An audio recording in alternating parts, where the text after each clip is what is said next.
Hello everyone. आज हम लोग बात करेंगे चार युगों के बारे में जो हमने बचपन से सुना है।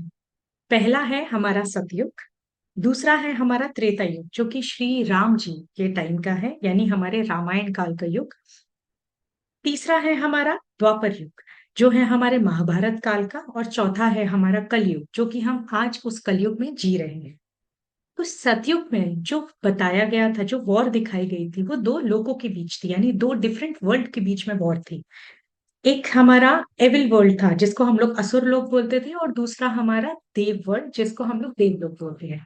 सो ये जो वॉर है, ये दो डिफरेंट वर्ल्ड की वॉर दिखाई गई थी, विच इज वन देवलोक और असुर लोक। जब हमारा सेकंड काल आया जो था हमारा त्रेता युग श्री राम जी के समय का, इस युग में दो कंट्रीज के बीच में वो वॉर दिखाई गई थी। वॉर हमेशा गुड और बैड के बीच में रही है, यानी एविल और पॉजिटिव एनर्जीज के बीच में रही। यहाँ पर जो हमारा सेकंड युग था, जो त्रेता युग है, यहाँ पे जो दिखाया गया ये था दो कंट्रीज के बीच में वॉर। एंड वो दो कंट्रीज एक श्री राम जी की थी और एक रावण की। जब हमारा तीसरा युग आया जो था हमारा द्वापर युग, ये महाभारत काल का युग है। यहाँ पे वही गुड और बैड की जो लड़ाई थी, जो फाइट थी, वो थी विद इन द फैमिली। आप देखिए जैसे जैसे युग आए कैसे कैसे चेंजेस आए। पहले दो डिफरेंट डायमेंशन, दो डिफरेंट वर्ल्ड के बीच वॉर हुई। देन दो डिफरेंट कंट्री के बीच वॉर हुआ। जब हम त्रेता युग में पहुंचे हैं, तब दो डिफरेंट कंट्रीज के बीच में वॉर था। जब हम द्वापर युग में आए, तो family with in the family, but दो डिफरेंट ओपिनियन, दो डिफरेंट अलग अलग लोगों के बीच में वॉर था। यहां से जब हम आए हैं हमारे कल युग में, कल युग में जो हमारा वॉर है वो विद इन आर सेल्फ है। विद इन आर सेल्फ यानी हमारे अंदर ही अच्छाई और बुराई दोनों छुपी हुई है।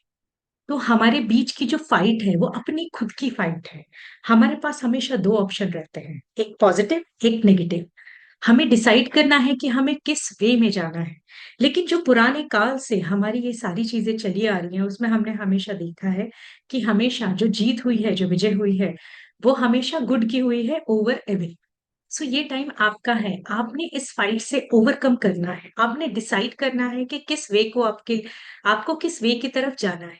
It's easy to get into evil things but it's very tough to get into good things. तो आपके लिए इंपॉर्टेंट है कि हम सीधी राह चुनें, कितनी भी तकलीफदायक हो, बट राह सीधी होगी तो आपको रिजल्ट बहुत ही इमेंसिबल होंगे, बहुत ही पॉजिटिव होंगे, बहुत ही अच्छे होंगे।